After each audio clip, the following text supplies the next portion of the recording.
The latest. Thank you for your love and support. I appreciate you all. Tension is escalating between the United States of America and Venezuela because now the United States of America is no longer hiding the main reason to which they are after Nicolas Maduro, and they want him out so that they can bring a puppet leader for them to continue to have access to whatever they want in Venezuela. Just like they created a narrative that there is Christian genocide, and for that matter, they want to come and help us set us free in Nigeria.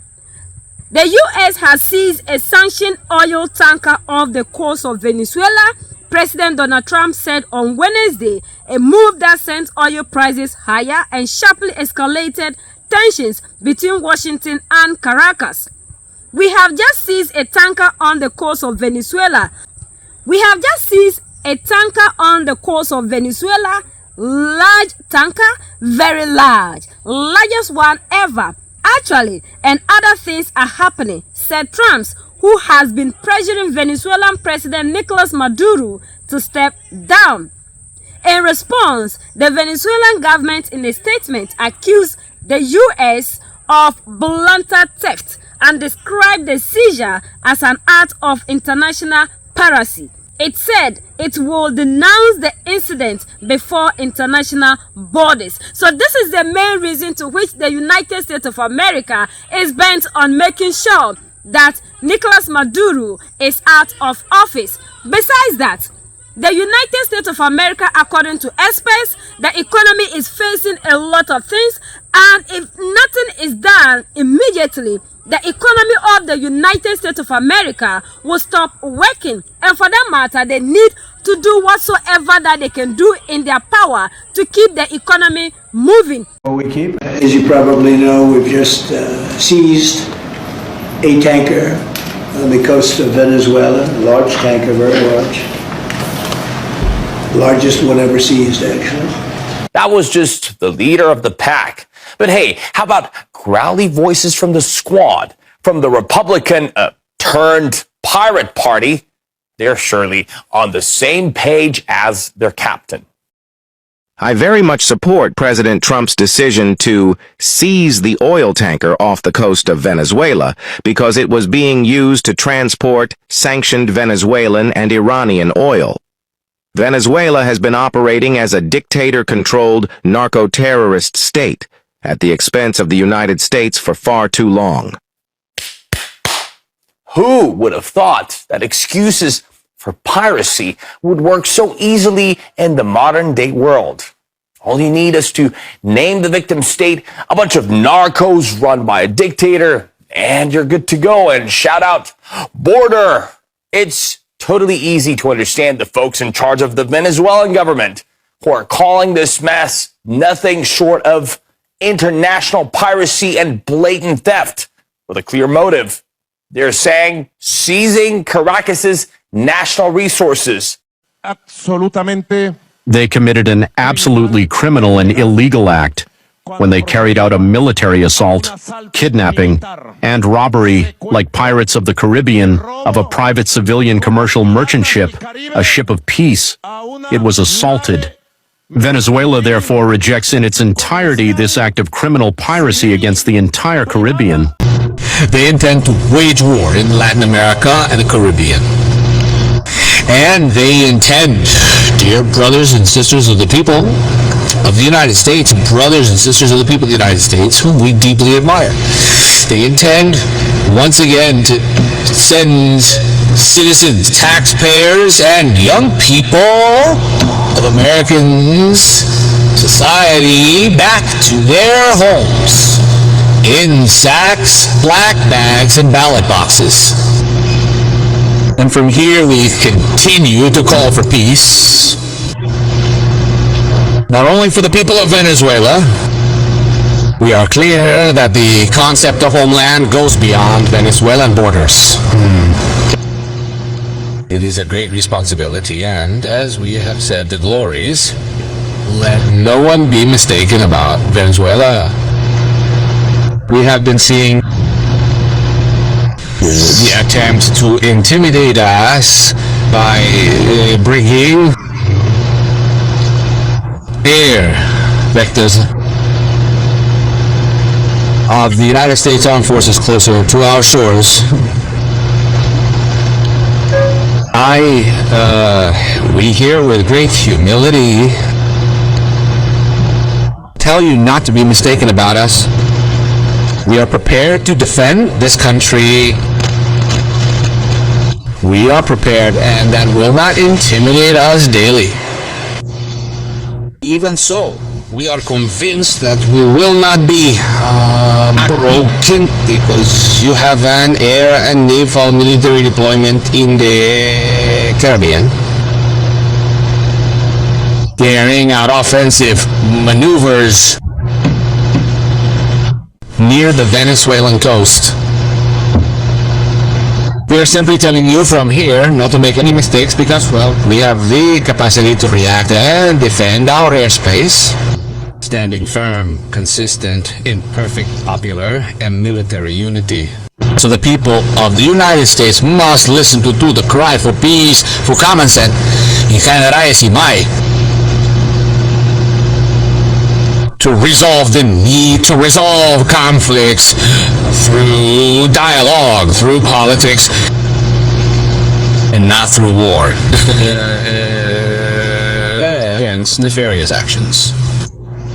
Unfortunately, supremacism has taken over this current administration of the United States, and they intend to kneel under a de facto siege scheme that they have on Venezuela, starting with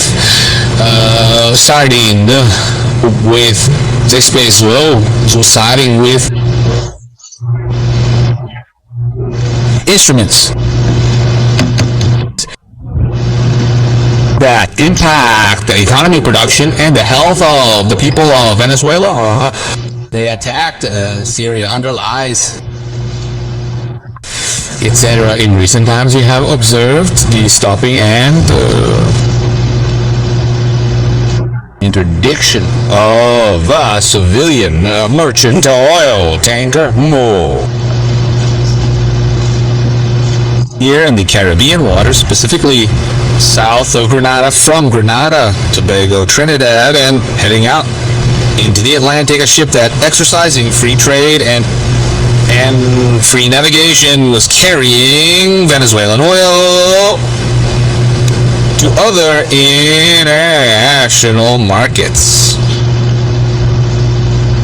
So this constitutes a flagrant violation of international law of the United Nations Charter, a violation of the right to free navigation, a violation of free trade and similes to the Aragua Train. The story of the intention is to close the Caribbean to the interests of the United States. It is intended to politically dominate the states, to steal and appropriate the natural resources of the hemisphere, especially South America. These people always go after other people's resources. This is how they are surviving. Like the narrative they created, and a lot of us are happy in Africa that they have to come and set us free because there is Christian genocide. By the time that they'll finish setting the Christian free, by then all the oil that you have in Nigeria is gone. Like Africans, we need to be learning from our mistakes. This was the same thing that they said when Muammar Gaddafi was in office. And today, what is the narrative of Libya? Libya was in a better position with everything. You that are in Nigeria, you don't even have quarter of what Libyans were having before these people invaded. So what will be the future of Nigeria after the United States of America is gone? These people always cover up the things that they do or the situation in which they are so that the world will not know. And they always go out presenting themselves as if they are angels, they have finished solving their problems. And in the guys will be taking our resources in the name of helping us solve our own problems. Now the United States of America is not hiding who it truly is, and the main reason to which is after the Venezuelan President Nicolas Maduro. But the defense minister is saying that they will never allow anybody to intimidate them. that they'll continue to fight against any oppression, and that the resources in Venezuela are for them, and they will never allow any other person to claim ownership or use their resources to his or her advantage. And this is one thing that the African need to know. It's now the time for us as Africans to also unite with the spirits, like we are seeing in Mali, Niger, and Burkina Faso. The African always sit down, have this belief that these people are the reason to which we are moving. Now we are seeing that these people have nothing. They always go after other people and use their resources to benefit themselves. And BRICS has come in as a strategic point, and this BRICS is also collapsing the US economy. BRICS is what is giving us the relief that we are seeing all over the world, because with BRICS we are having sovereignty. The people that were having the power to do things to other people are now losing their power. So Africans, we need to unite and move towards the direction that is controlling the world right now. US is showing us a true colors. I wonder if we still have Africans who will continue to hold on to the belief that the United States of America is the only nation that can come in to set us free from the genocide that is happening in Nigeria. We need to wake up from our sleep, because the people that claim they are coming to help us are here for our resources and never to help you, because no one cares about you, the African. Nicolas Maduro is also ready to fight to make sure that he protects his people, and he said that he's going to make sure that when they have the international whatever, they raise this issue to denounce what the United States of America has done. And they're saying that this is what? Blatant theft. We are seeing that this one, nobody needs to tell us that. If you see how they decided to come in to steal this thing, my brother and sister, you will understand that these people, they are masters of what they are doing. And you, the African, you need to wake up and fight for your own sovereignty, your own security, rather than waiting on other people in the name of coming to set you free, coming for your resources. Because we need to understand that you are the only person that can set yourself free. You can't ask the same people that are oppressing you to give you freedom or to come and fight for you. Then you are not ready for your own freedom. We are the only ones that can set ourselves free. United we stand, divided we fall. And united we keep standing forever and ever. The greatest enemy of the African is mental slavery. So let's decolonize ourselves from mental slavery. Let's keep sharing to educate our brothers and sisters. Together we make African great for ourselves and the next generations that are going to come. So that's the latest around the world